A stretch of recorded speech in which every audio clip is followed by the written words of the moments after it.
최근에 가족 중 한 명이 병에 걸렸다는 소식을 받았습니다. 어머니가 당뇨병 합병증으로 신장 기능이 저하되어 온몸이 부어있고 기운이 없다고 했습니다. 병원에서 치료가 시급하다는 소식을 들었고 만약 잘못 처리된다면 신장을 하나 내어내야 할 수도 있다고 합니다. 이 소식에 저의 마음이 아주 무겁습니다. 어머니가 아픈 것을 듣고는 눈물이 맺히게 되었습니다. 어머니만이 아프신 것 같아서 마음이 참 아픕니다. 빨리 병원에 가서 치료를 받으면 괜찮아질 거라고 생각합니다. 아빠는 내가 자주 내려온다고 별 수가 있었겠냐? 나이가 들면 그런 거지? 걱정하지 말고 내려올 수 있을 때 내려와 라며 위안을 해주셨습니다. 어쨌든 어머니는 치료를 받아야 했기에 가까이 계신 친언니가 모시고 병원에 다니게 되었습니다. 멀리 살아서 자주 방문하지 못해서 항상 죄송한 마음이었습니다. 어머니가 아프다는 소식을 듣고 명절이 다가오는데 어떻게 해야 할지 고민입니다. 치료를 받기 시작했지만 아직 큰 효과가 없다고 말해요. 계속해서 엄마가 걱정스러워서 매주 주말에 엄마를 보러 가기로 결정했어요. 그런데 남편은 그렇게 하는 나에게 계속해서 불평하며 시비를 걸어요. 장모님이 급한 아픔이 아닌데 왜 매주 처가에 가는지 우리 엄마도 요즘 주말마다 올라오지 않아요. 그렇게 매주 집을 비우고 시어머니를 대접하지 않으면 어떻게 우리 엄마를 보러 갈 수 있겠어요. 남편은 아무리 시어머니가 아프다 해도 과도한 반응은 좀 삼가라고 말해요. 실제로 시어머니는 매주 저희 집에 올라와서 토요일에 내려가셨는데 그 이유는 주말에 열리는 사교 댄스 행사에 참석하기 위해서였어요. 시어머니는 3년 전부터 댄스에 빠져 있었는데 행사가 열릴 때마다 참석하기 위해 매주 저희 집에 오셨어요. 남편의 말에 어이가 없어 대답했어요. 엄마가 아파해서 보러 가는 거랑 댄스 행사에 참석하기 위해 올라오는 거랑은 다른 거라고 말이죠. 나도 직장인이라 주말에만 시간이 있는데도 엄마를 보러 가서 일요일에는 무조건 시어머니를 대접하려고 해요. 엄마가 아픈 것에 대해서는 항상 배려하고 싶어요. 자신의 엄마가 매주 놀라워하며 밥 차리는 것만이 중요하다고 생각했다. 그런 너도 진짜로 지나치다. 본인 엄마 아니고 누가 엄마인지 중요한 건데 시어머니가 오셔도 너가 항상 집을 비우는 게 문제잖아. 며느리의 도리들도 다 못하면서 왜 그렇게 거만해? 그만해. 당신과 대화하면 머리가 아파. 남편 너도 그래서 그 엄청난 소리를 하는구나. 애초에 그런 말을 한 적은 있었는데 그게 장난이라 생각했죠. 결혼하면 이런 건 당연하지. 자네도 요리할 줄 알잖아. 때로는 상대방도 요리한 밥을 맛봐야지. 남자와 여자 각자의 역할을 충실히 수행해야 한다. 나는 꽤 가부장적이니까 그래서 매일 내 밥을 보여줘야 한다고. 하하, 정말 웃기다. 프로포즈도 이렇게 하는 거야? 결혼 생각하면서 이런 점도 고려해봐야지. 상대가 잘해주면 매일 밥을 차려줄 수 있을 텐데. 그때 나는 결혼하여 가정을 이루고 싶다는 마음이 생겼었던 것 같아요. 하지만 실제로 남편이 될 사람의 본성을 제대로 보지 못한 것 같아요. 그 말들이 농담일 줄 알았는데 그의 사고방식이 너무 가부장적이라는 걸 몰랐어요. 지금은 후회하지만 이미 선택을 되돌릴 수 없었어요. 그래서 어떻게든 적응해가며 아이를 키우고 있어요. 어차피 남편은 시어머니를 우선시하고 아내는 시어머니의 뜻대로 움직여야 한다고 생각했어요. 이런 사고방식을 갖게 된 이유는 모르겠지만 이런 남편 덕분에 항상 충돌이 있었어요. 주변 친구들에게도 물어봤는데 남편은 보통 꼰대가 아니라는 결론이었죠. 처음에는 맞춰보려고 노력했지만 참기 힘들어져서 요새는 그냥 속마음을 숨기지 않고 살고 있어요.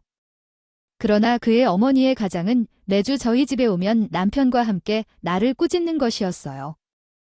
어머니가 아프다고 해도 제가 구박당하게 했어요. 그렇게까지 하는 어머니에 대한 애정도 뚝뚝 떨어지고 있었어요. 너도 나갔나?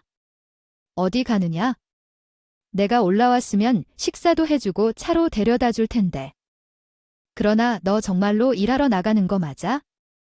매주 이렇게 나가면 의심스러워. 너는 집안 살림하고 있는 거야? 그렇지 않다면 왜 이렇게 자주 나가는지 의심스럽다. 어머니가 이런 식으로 말하면 내가 참지 못하고 결국 한마디 했어. 어머니, 지금 너무 심하신 것 같아요. 제 엄마가 병원에서 수술을 받아야 할지도 모른다는데 그동안 식사 준비나 다 해놨는데 왜 그렇게 하지 않으세요? 부모님 생각 좀 하세요. 어디서 어머니께 대들어야 할지 모르겠어. 어머니는 무조건이지 하겠지만 잘못한 것이 어떤 거야. 정말 너가 적절한 말을 하지 못하네. 이해심이 부족해. 부모님의 소중함을 알아야지. 너와 어머니가 모두 그렇게 소중한데 어떻게 그렇게 이해심이 없어. 하지만 그거 좀 봐. 어머니를 납작하게 엎드려야지. 에휴, 이거 하지 말고 가서. 가사 일들, 남편과 시어머니가 정말 짜증났어요. 모든 말을 해봐도 두 사람의 사고방식을 바꾸는 것은 어려웠어요. 사람이 그렇게 쉽게 변할 수 없는데 변할 거라고 기대하는 것이 어리석은 것 같았어요. 그래서 대체로 남편의 말을 무시하고 대응하는 게 유일한 방법이었어요. 하지만 이렇게 계속하다가 결국 남편과 크게 싸우게 되었어요. 추석 전날 시댁에서 추석 음식을 준비하는 날이었어요. 일반적으로 저희 집에서는 추석 음식을 어느 날까요? 며느리는 당연히 일찍 가서 처음부터 음식을 도와야 한다는 생각이 들었지요. 우리가 작년에 일찍 가서 부모님 댁으로 늦게 가면 부모님께 면목이 없다고 말했죠. 남편은 10시간 동안 일하고 나서 오는 너 새벽부터 일어나서 나부터 차를 탄다라고 하면서 더욱 답답했어요. 어쨌든 그날은 일찍 잠드는 게 최선이었고 다음 날 새벽에 일어나 남편과 딸과 함께 차를 타고 시골 시댁으로 출발했어요. 시골 시댁까지 가다가 아버지로부터 긴급한 연락이 왔어요. 너희 엄마가 급히 입원했어. 상태가 급격히 나빠져 응급실로 데려다줘라고 해서요. 나는 말했다. 나는 내일 꼭 돌아와야 하는 시댁의 일로 인해 아이를 돌볼 사람이 없어요. 너는 벌써 시댁에 도착했니? 아니면 아직 도착하지 않았니? 만약 아직 도착하지 않았다면 하루 정도 엄마를 돌봐줄 수 있겠니? 내 언니는 벌써 시댁에 올라갔다고 하던데 세상에 그렇게 입원을 했다고 하셨다고 해. 알겠어요. 나가서 간병하러 갈게요. 남편과 상의해 볼게요. 상황이 병원에서 간호를 필요로 한다는 얘기를 듣고 나는 내가 가야 한다고 생각했어요. 내 지방에서 살고 있는 언니는 수도권의 시댁에 이미 도착했다고 하더라고요. 나는 수도권에서 지방에 내려가는 길이기 때문에 나는 지방에 있는 엄마의 병원에 가는 것이 적합하다고 생각했어요. 그래서 아빠에게 나가겠다고 했어요. 지금까지 언니가 엄마를 돌봐줬으니 이번에는 내가 챙겨야 할 것 같았고 병원에 들러서 하루 이틀 동안 엄마를 돌볼 수 있다면 마음이 편할 것 같았어요. 그래서 남편에게 이야기했어요. 여보, 엄마가 갑자기 입원했다고 하네. 갑자기 간병인을 구하기 어려워서 나도 하루 이틀 정도 간병해야 할 것 같아. 어차피 가는 길이니까 엄마 병원부터 들려서 시댁에 내려갈까? 그러나 남편은 내 이야기를 듣고 한숨을 내쉬며 짜증을 내며 이렇게 말했어요. 뭐, 또 장모님 타령이냐? 명절이니 친정에 먼저 가는 게 어디에 있어. 당신께서 큰 당연히 장인정 안 가도 돼요. 내가 먼저 인사드리러 가보고요. 우리 집에서 명절 음식 준비가 한창인 것 같아. 왜냐하면 시댁부터 갔었잖아. 우리 애 엄마 아픈데 이번에는 친정부터 갈까? 왜 이런 생각이 드는 거야? 장인어른 참 별로네. 매년 시댁부터 갔었잖아. 우리 부모님도 이 정도는 아니었을 텐데 참 이기적이네. 명절엔 시댁에 가야지. 이렇게 당당해 굳이 친정부터 갈 필요 없잖아. 너무 고집 센 것 같아. 부모님 세대에도 이런 경우는 드물었을 텐데. 이기한 건 당신이지. 명절엔 시댁에 가야 하는데 왜 친정부터 가려고 하니? 진짜 못 참아. 나는 이런 남편 별로야? 분명 안 될 거라고 했던데 왜 그러는 거야? 우리는 시댁으로 향하는 길에 있었어. 아이는 뒤에서 자고 있었어. 운이 좋았네. 이런 일을 5살 아이한테 보여줄 뻔했어. 그렇게 계속 싸우다가 아이가 일어나서 쉬가 싶다고 했어. 그때 우리는 말다툼을 그만뒀고 아직 멀었지만 휴게소에 도착하기 전에 급히 차를 세웠어. 제가 차에서 내려 아이를 도와주고 남편이 아이를 안고 차에 태웠어. 그때 남편이 이렇게 말했어. 싫어. 너 왜 시댁을 존중하지 않는지 내가 어떻게 할 수밖에 없어요? 너 아직도 재정을 못 찾았으니 반성하고 와. 그렇다 일이 한마디 하고 남편은 아직 내가 말차를 안 탔는데 차에 바로 타고 운전해서 도피를 했어요. 그 모습을 보고 뒤에 홀로 서서 놀랐어요. 제가 이제 고속도로 위에 나를 버리고 갔다고 믿을 수가 없었어요.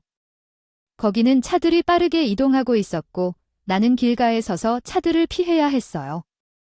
너무 당황해서 숨을 못 쉬는 것 같았어요. 어떻게 하면 좋을지 고민하다가 운 좋게 주머니에 핸드폰이 있었어요. 핸드폰을 차 안에 두고 나오지 않아서 다행이었어요. 남편에게 전화해서 큰 소리로 왜 그런 짓을 했냐고 소리쳤어요. 어떻게 여기에 두고 가면 나는 어떻게 해야 해? 여기는 고속도로 중간인데 차에 치여서 죽고 싶어 하는 거야?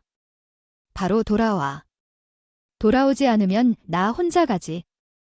왜 돌아가야 해? 아니면 남편과 시댁을 존중하지 않는 나를 데려가려고? 재정을 못 찾았으니 반성해. 걸어와서 차를 타고 가던지 조종해서 오던지 너 자기 마음대로 해. 당신도 알아듣겠지. 남편은 그냥 그 말을 하고 전화를 끊었어요. 너무 당황해서 말도 못하고 있었어요. 그런 상황에서 한참 동안 그냥 있었습니다. 나는 고속도로 한복판에 서 있었고 지나가는 차들을 잡으려고 시도했지만 잘 되지 않았어요.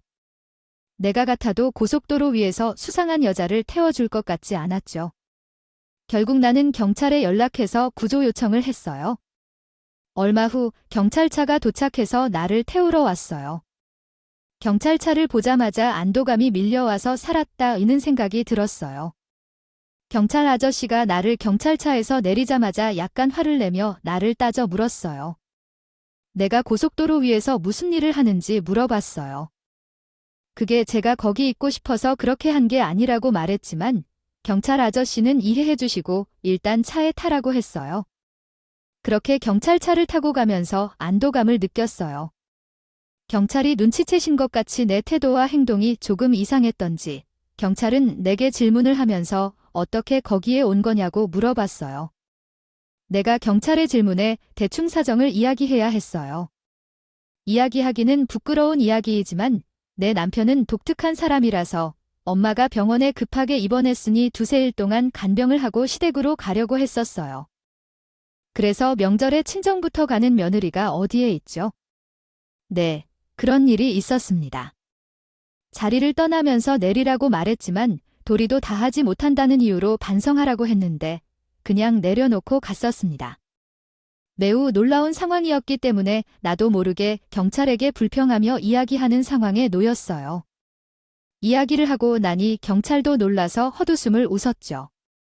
아내를 고속도로에서 버리고 간다니 남편이 정말 너무하시네요. 이런 상황을 어떻게 신고해야 할지 모르겠어요. 여태 남편과는 싸움이 많았지만 이렇게 황당한 상황은 처음이랍니다. 지금은 조금 억울해서 남편을 신고할 수 있을지 고민 중이에요. 위험한 상황을 방치하는 것도 가정폭력의 한 형태일 텐데요. 일단 증거를 잘 남겨두고 만약 이후에도 이런 일이 벌어진다면 신고하는 것이 좋겠죠. 경찰은 제일 가까운 시내에서 내려주었어요.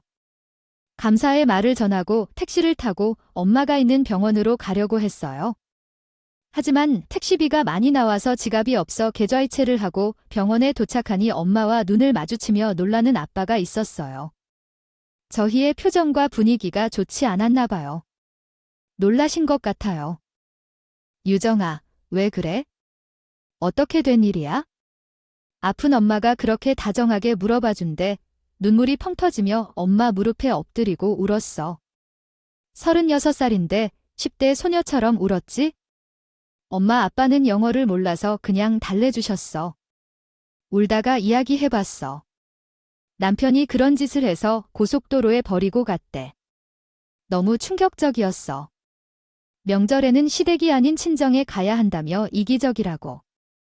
경찰이 도와줘서 택시로 여기까지 올 수 있었어. 지갑이 없어서 계좌이체로 택시비는 내었지. 왜 내가 이런 일들을 겪어야만 하는 걸까? 내 남편이 그저 그랬어. 더 심각한 건 남편과 시어머니가 얼마나 나를 지배했는지. 시어머니는 복종해야 한다며 친정엄마에게 먼저 모시고 예에 없는 며느리라고 하고, 두 명이 얼마나 나를 괴롭히는지 모르겠어? 정말 억울해. 요즘 세상에 어디서 이런 사람들을 구경할 수 있어? 그들이 정말 별로인 건 자신들인데 내게 그러면 억울하고 참으로 화가 나. 남편과 장모가 나를 괴롭혔던 것들에 대해 이야기했어요. 엄마와 아빠가 내 이야기를 듣고 놀란 것 같았어요. 당연히 그랬겠지? 진지하게 울면서 이야기하니까. 그리고 나를 보다가 엄마와 아빠는 시어머니 집 사람들을 향해 화를 내기 시작했어. 어디서 그런 말을 하는 거야? 그 사람들이 무슨 자격으로 내 소중한 딸을 그래 괴롭히니? 최소한 예에 말고 별것도 아닌 소리를 하고 있어? 예에 없는 건 자기들인데. 어디서 그런 소리를 해? 엄마와 아빠는 정말 실망했어. 그런 상황에서 엄마와 아빠는 저보다 더 화를 냈어? 그래야 했겠지? 엄마는 가만두지 않겠다고 하면서 내일 퇴원하는데 같이 시어머니 집에 가자고 했어. 엄마 상태가 생각보다 괜찮아서 금방 퇴원할 예정이야. 하지만 이야기를 듣니 사위랑 사돈을 가만두기 어렵겠어. 엄마 아빠랑 함께 있는 게 좋아? 함께 시어머니 집에 가자. 검은 머리 짐승을 죽이지 말라는 걸 잊었던 거다. 사위가 은혜를 받았는데도 그걸 잊고 정말 심술 좋은 짓을 했어. 가서 엄마가 정말로 혼나줘야 돼. 엄마가 화내며 이런 말을 했지. 그래서 다음 날 엄마는 병원에서 퇴원 절차를 밟았어. 퇴원까지 하루나 이틀밖에 남지 않았는데 엄마는 참을 수 없다며 잠시 나가보겠다며 말했지. 나는 엄마랑 아빠 차를 타고 시어머니 집으로 내려왔어. 여보요, 어머님 문 좀 열어주세요. 우리 부모님도 같이 왔어. 안에 계세요? 아니, 이게 무슨 상황이야? 왜 시댁으로 오셨어요? 아무 연락 없이 오니 당황스러워. 시어머니 집에 도착했을 때 시어머니들은 우리가 왜 왔냐는 듯이 말했어. 의외한 반응이었지? 도착하자마자 시어머니 집 사람들은 치맥을 먹고 치우지 않고 TV를 보고 있었어. 정말 더럽고 청소도 안 된 모습이라 꼴을 보기 싫었어. 사돈이 아프다고 입원한 것을 말하지 않았어. 못 움직이는 줄 알았는데 어떻게 여기까지 오셨냐고 물었더니 노셔야 할 일이 있었다며 답했어. 뭐 사정이냐? 정신이 어디 갔어?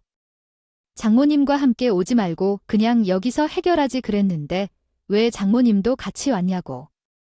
그만 말할래. 내가 이미 다 말했어. 고속도로에 버려져 그렇게 찔리지도 않아. 우리가 여기 와서 그 얘기를 했고 다들 알고 있는 것 같아. 대충 얘기했지? 당신은 따로 왔으니까 이렇게 왔던 거고 당신이 원하시던 대로 장인님부터 배에 가서 돌아왔으니까 더 잘 된 거 아니겠어? 난 정말 남편의 말에 기가 차더라. 사돈인 시어머니의 방문에 영 떨떠름해하는 시댁 사람들이 너무 미워 보였어. 시댁 인간들은 친정어머님을 걱정하는 기색도 없었고 그게 당연한 걸로 여겼어. 그들은 내가 어머니의 병원 간호를 못하게 하고 병문 안도 오지 않는 인간들이라 더 치가 떨렸어. 그런 시댁 사람들을 보던 어머니가 말했어.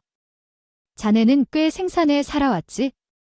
나한테 큰 도움 받은 게 생각이 안 나는 것 같아. 그것도 벌써 6년 전의 일이니까 그럴 만도 하지만 자안에 같이 배 연명계에 머물러서 반성해야 할 것 같네. 이번에는 자네를 용서할 수 없겠어. 친정어머님이 이렇게 말했을 때 남편과 시어머니는 어이없게도 화를 내며 난리를 쳤어. 장모님, 아프시다고 하셨는데 왜 이런 말씀을 하시나요? 제가 뭘 잘못했다고 그런 식으로 말씀하시나요? 제 엄마부터 나무라셔야 할 텐데 어떻게 나를 가르치셨기에 며느리는 도리도 모르는 것 같아요. 명절날에 시부모님 집에서 오는 것이 당연하다는 것, 친정부터 가는 것이 말이 되는 건가요? 여보세요. 김 사장 안녕하세요. 은하야 잘 지냈어요. 다름이 아니라 거래하고 있던 육류업체가 있지만 중간 유통업체인데 지금 거래 중인 곳과의 거래를 끊고 더 좋은 곳을 소개해 줄게요. 가격도 더 경쟁력 있을 거예요. 그래도 바꿀까 고민 중이었어요. 그럼 잘 됐네요. 그렇게 해주세요. 엄마가 갑자기 이렇게 전화를 걸었어요. 남편이 갑자기 말이 없어졌어요. 상황 파악을 시도했지만 엄마는 멈추지 않았어요. 이 주장이야. 가족들을 만나고 즐거운 시간을 보내고 있어? 오랜만에 연락해봤네. 장사는 잘 되고 있는지 보던데? 만약 육류업체를 바꿀 생각이 있다면 나가 가격 경쟁력이 더 좋은 업체를 소개해 줄게. 이전 업체가 좀 부실해 보였어서 아내가 소개를 해준 거야? 미안해서 말이에요. 그러면 추석이 지나고 다시 연락할게요. 즐거운 한가위 보내세요. 엄마가 계속 연락을 하자 남편은 아찔해하는 듯 했어요. 갑자기 무릎을 꿇고 살려달라고 하는 것이었어요. 잠깐만요, 장모님. 아무리 그래도 그건 아니에요. 전화를 그만하고 제가 얘기 좀 들어보세요. 저렇게 갑자기 거래를 끊으라고 전화를 하면 어떡해요? 제가 먹고는 살아야죠. 남편이요. 갑자기 이렇게 친정어머니에게 사정을 하니 신양 사람들조차 놀란 눈치였어요. 당연해요. 신양 사람들은 남편이 비밀로 한 사실을 알고 있었거든요. 사실 우리 어머니는 예전에 가게를 크게 운영했어요. 그 당시 그 골목에서는 그녀의 가게가 최고였죠. 어머니는 사교적이고 활발해서 심지어 그 지역의 외식업 협회 임원까지도 했어요. 그 당시 어머니의 영향력은 정말 대단해서 두려울 정도였어요. 지금은 가게를 쉬고 계시지만 여전히 가게를 하는 친구들과 연락을 주고 받고 있어요. 어머니의 친구들이 정말 많았고 우리랑 25년 넘게 알고 지낸 사람들이었어요. 그런데 남편이 능력 부족으로 6년 전에 회사에서 해고된 적이 있거든요. 그때 남편은 정말 좌절해서 친정에 가면 항상 아빠랑 술을 마시며 한숨을 내쉬었어요. 장로님도 이제 어디서도 취직 못하면 어떻게 하겠어 하며 걱정을 토로하곤 했어요. 그러던 중 장로님은 긴 생의 일이란 잔인한 것인가. 회사만 알고 살았는데 이젠 캄캄해. 정말 어린 아내가 있어서 걱정하지 말라고 하지 이런 식으로 답변했어요. 그리고 취직 자리가 안 보인다면 아내에게 말해서 사위 임에만 집중하라 하겠지요. 그 정도는 마련할 수 있을 거야? 자네 장모님이 이 지역에서 큰손이잖아. 그러니 너무 걱정 마. 이게 사실 남편이 정신 차리고 열심히 했으면 알아서 취직 자리를 찾을 수도 있었을 거예요. 그러나 그러지 않고 매번 술만 마시면 징징거리고 있더라고요. 그 모습을 보고 있자니 나도 복장이 터져서 엄마 아빠한테 하소연을 한 적도 있었죠. 그래서인지 엄마는 남편에게 기회를 마련해 주셨어요. 가게들의 육류를 유통하는 중간 업체를 남편이 차릴 수 있게 도와주신 것이었어요. 그리고 육류 거래를 하는 가게들도 전부 다 소개해 주셨죠. 덕분에 남편은 회사 다닐 때보다 더 잘 벌면서 재기를 할 수 있었어요. 하지만 남편은 그 가부장적인 사고방식 때문인지 본인의 자존심을 지키려고 시댁에는 이야기를 하지 말라고 하더라고요. 여보, 근데 내 사업체를 장모님이 마련해 주셨던 이야기는 우리 집에 가서 하지 말자. 내가 그래도 남자로서 최면이지 어떻게 그런 말을 하겠어. 당신이 좀 이해해줘. 알겠지 아이, 꼭 그렇게까지 해야 돼. 우리 엄마가 당신 도와준 건 사실이야. 우리 엄마가 해준 일을 비밀로 하고 당신이 다 잘한 것처럼 꾸며서 말하겠다고 참, 이해할 수가 없네. 당신은 뭘 몰라서 그래? 남자들한테는 지켜야 할 곳이 있단 말이야. 내가 그렇게 해야 부모님 댁에 가서도 자신감이 생기지 하여간 잘. 모르면 그냥 내 말대로 입국하고 있어. 알겠지? 솔직히 저는 남편의 그 알량한 자존심이 영 별로였어요. 하지만 사업이 어떻게 이루어졌는지에 대한 이야기는 언제든 시댁이 할 수 있는 기회가 있을 거라고 생각해서 일단은 남편이 부탁한 대로 입을 다물었죠. 그랬더니 남편은 시댁에 가서 본인이 사업을 다 한 것처럼 이야기를 하더라고요. 아, 내가 이 사업이 터질 줄 알았다니까. 내 후배 중에 하나가 육류 가공업체에서 일하는데 중간 유통업체들이 돈을 잘 번다고 하더라고요. 그걸 기억해뒀다가 이번에 시도해본 건데 오픈 첫날부터 가게들에서 자기들이랑 거래하자고도 난리잖아. 너무 일이 많아서 회사도 퇴사하게 되었다니까요. 아, 진작에 이렇게 사업을 할 걸 그랬어. 역시 우리 아들이 아주 똑똑해. 누구 다니면서 이렇게 똑똑한지 몰라. 사업이 잘 되어서 회사 다닐 때부터 훨씬 나아졌니? 그렇다면 정말 다행이지. 그럼요, 회사 다닐 때보다 두세 배는 더 벌고 있어요. 내가 이렇게 능력 있는 줄 알았다니까. 엄마, 이제 저만 믿으세요. 제가 매달 용돈도 팍팍 드릴게요. 우리 아들 정말 최고네. 고마워. 엄마는 너만 믿는다. 우리 엄마한테 고마워하는 게 당연한데 남편이 이런 식으로 사실과 다른 말을 하니 그 모습이 참 어이가 없더라고요. 저는 얼굴을 찌푸린 채 아무 말도 하지 않았어요. 그렇지만 하도 어이가 없어서 한 번은 엄마한테 이야기를 한 적도 있었어요. 알겠지, 아이. 꼭 그렇게까지 해야 돼. 우리 엄마가 당신 도와준 건 사실이야. 우리 엄마가 해준 일을 비밀로 하고 당신이 다 잘한 것처럼 꾸며서 말하겠다고. 아, 참, 이해할 수가 없네. 당신은 뭘 몰라서 그래? 남자들한테는 지켜야 할 곳이 있단 말이야.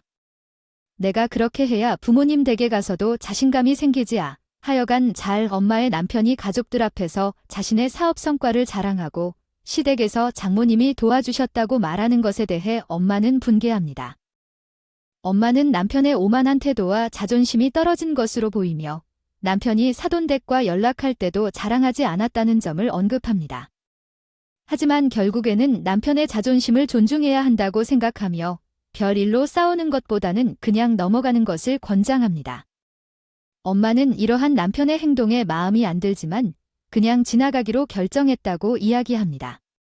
하지만 남편은 과거의 오래된 문제로부터 변화를 거의 이루지 않고 자존심과 가부장적인 사고방식을 고수하고 있다는 것을 언급하며 용서할 수 없는 행동을 하자 엄마도 분노를 터뜨립니다.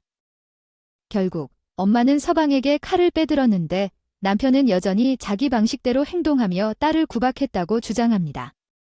하면서 내가 아프면서도 치료를 받지 못하게 했다고 하여 심지어 고속도로에서 딸을 버렸다며 내가 어떻게 키워낸 딸을 위험천만한 고속도로에 버린 것인가. 그런 말을 할 정도로 상식이 없구나. 내 딸한테 그런 행동을 가르치지 않았느냐? 어쨌든 그런 말을 하는지. 이번에는 차내를 방치하지 않겠다. 정신 차릴 일은 내 자신이니까 정신 차리게. 남편과 사귀는 상점들과 계속 연락을 주고받으며 친정어머니도 대단하시다. 사돈집에서 차마 앉아서 남편의 고신처를 끊어나가며 남편과 시가님들은 어쩔 줄을 모르고 있었다. 남편과 시어머니까지 친정어머니에 달라붙어서 그만둘 것을 요구하는데 정말 대단했다. 그 모습을 보고 웃음이 나왔다. 남편이 어머니에게 그런 말을 하는 것도 상상이 안 된다. 남편은 6년째 사업을 하고 있는데 엄마의 은혜가 다 있다고 했었다. 남편이 지제 장모님도 없이도 사업을 유지할 수 있어? 몇 년 동안 바닥에서 지내봤는데 나 혼자도 가능하 라고 말했었다. 그러니 장모님에게 눈치를 보는 게 좋을 텐데 그리고 당신도 내 곁에 있어야 하는 거야. 그런 말을 하다가 큰 코 다치기 쉽다. 최대한 한국어로 번역해 보겠습니다. 우리 엄마는 36년 동안 사업을 하신 분이에요. 최대 6년 더 해도 우리 엄마보다 더 해온 분이 없어요. 그런데 그냥 있을 때는 아무것도 안 하더니 한 번 나서는 바람의 모든 일을 당신 혼자 한 것처럼 행동하시네요. 항상 겸손해야 한다고 가르쳤던 남편이 이젠 죽어달라며 애원을 하면 웃음이 나올 만큼 가볍게 여기며 대행했지요. 6년간 사업이 잘 되니까 지금은 우리 엄마 도움이 필요 없다며 저한테 갑질을 하던 사람이거든요. 아이씨, 장모님, 제가 굶어 죽으려면 그때야 연락해? 어째서 이러시는 거죠? 제가 잘못했어요라며 정신 차려라고요. 제가 진심적으로 반성하겠다 했으니 당신만큼 돈 벌어야 할 텐데 제발 이러지 마세요. 언제든 혼자서 다 할 수 있다며 우리 엄마 도움 필요 없다며 이러는 건데 잘한다고 착각했나 봐요. 우리 엄마한테 매달리지 말고 남편에게 충고해 주세요. 지금 우리 아들의 거래처는 다 끊으려는 거예요. 일단 차분히 이야기해보는 게 좋겠군요. 너무 욱하셔서 여기까지만 어쩔 수 없죠? 사돈 내 말 듣는 중에요.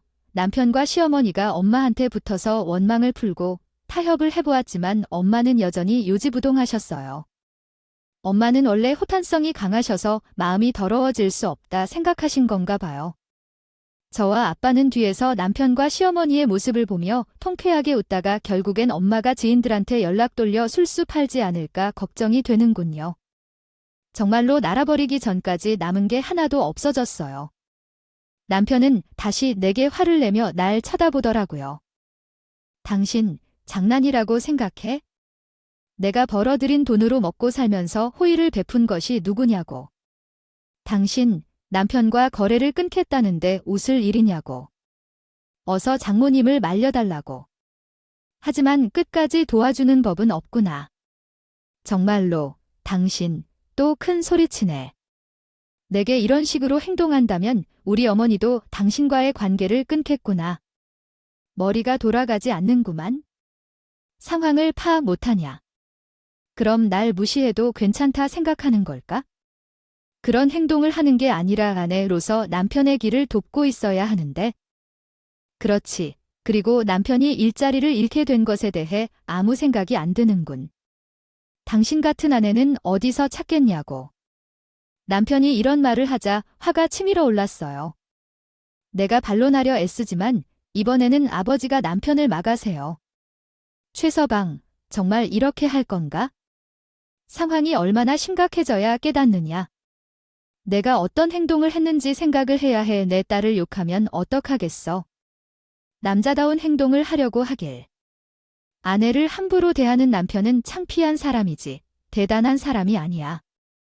아버지가 이렇게 화를 내니 그제서야 남편이 입술을 다문 채 우물쭈물하고 있었어요. 그 광경을 보자 아버지가 다시 말씀하셨어요.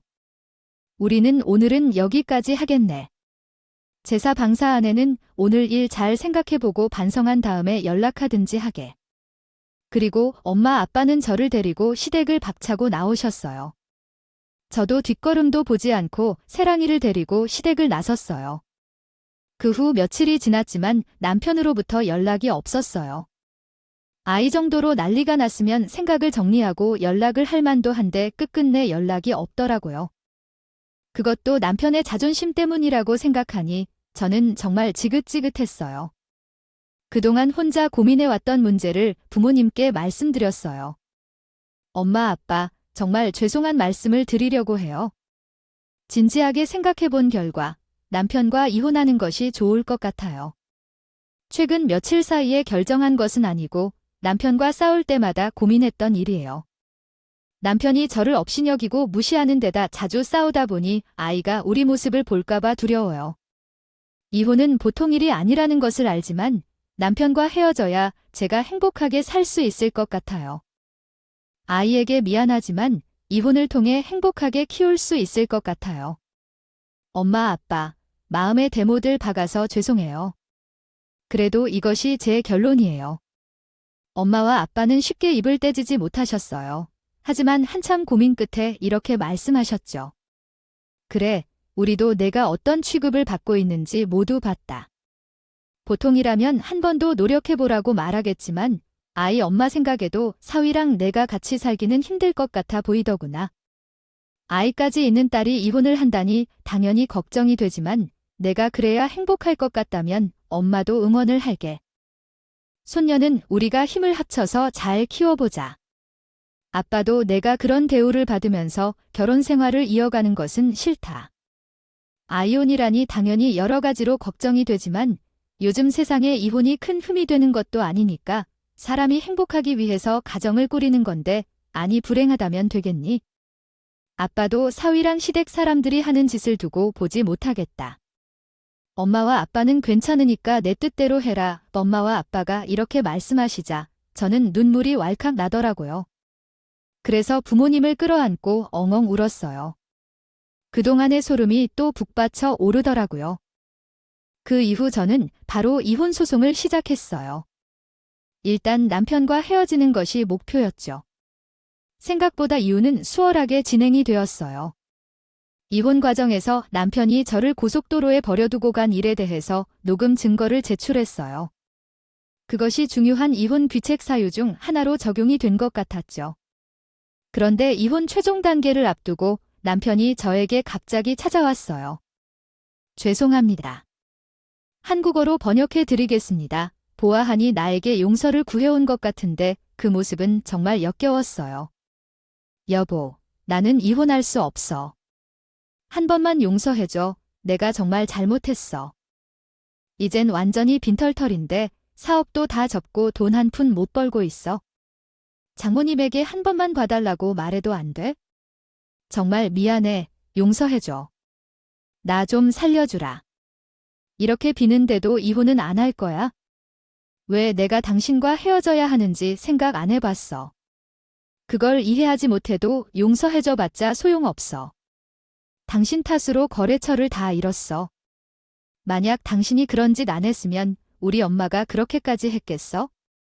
만약 제대로 사과하고 행동을 바꾸지 않으면 우리는 함께 할 수 없어. 이혼 소송도 고려 안 할 거야.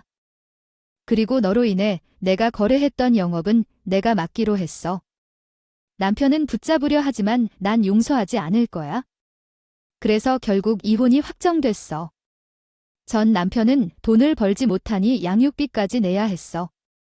시댁집을 팔아서 너와 상쇄했나 봐에 돈이 풍족한 삶을 사는 것 같았어요. 이 사실은 전 시어머니로부터 온 전화 통화를 통해 알게 되었어요. 야, 너는 뭐를 잘했다고 우리 아들에게 이혼 소송을 걸고 그렇게 많은 돈을 뜯어가냐? 애초에 너랑 내 어미 때문에 우리 아들이 지금 돈도 못 벌게 된 거 아니야? 너한테 양육비 주려면 우리 집을 팔게 돼서 나는 돈 못 주겠다. 내가 알아서 해. 그래요. 그래도 줘야 할 텐데. 만약 양육비를 안 주시면 제가 강제집행을 신청해서 그 집을 경매로 넘길 수 있거든요. 그러고도 양육비를 안 주면 옥살이까지 할 수도 있어요. 그래도 좋으시다면 마음대로 하세요. 저는 말씀드렸어요. 제가 이렇게 말하고 전화를 끊자 이전 시어머니도 더 이상 연락을 못 하더라고요. 그리고 전 남편은 돈을 어떻게 마련했는지는 몰라도 양육비를 매달 꼬박꼬박 보내기 시작했어요. 돈을 어떻게 벌어서 보내나 처음에는 궁금했지만 얼마 후에 술에 취한 전 남편이 전화를 해서 궁금증이 해결됐어요. 여보, 내가 잘못했어. 나 진짜 너무 힘들어. 우리 부모님 집도 팔고 나는 일용직으로 근근히 돈을 벌고 있단 말이야. 내가 정말 열심히 살고 있거든. 근데 돈 버는 게 왜 이렇게 힘드냐? 나랑 다시 합치면 안 돼. 그때가 좋았잖아. 그때가 좋았던 건 너 혼자겠지? 정말 단단히 착각을 하고 있네네. 상황을 이제는 잘 알지 못하기 때문에 그만 끝내라고 앞으로는 통화할 일 없을 것이라고 말했다. 전화를 끊고 남편의 연락을 차단했다.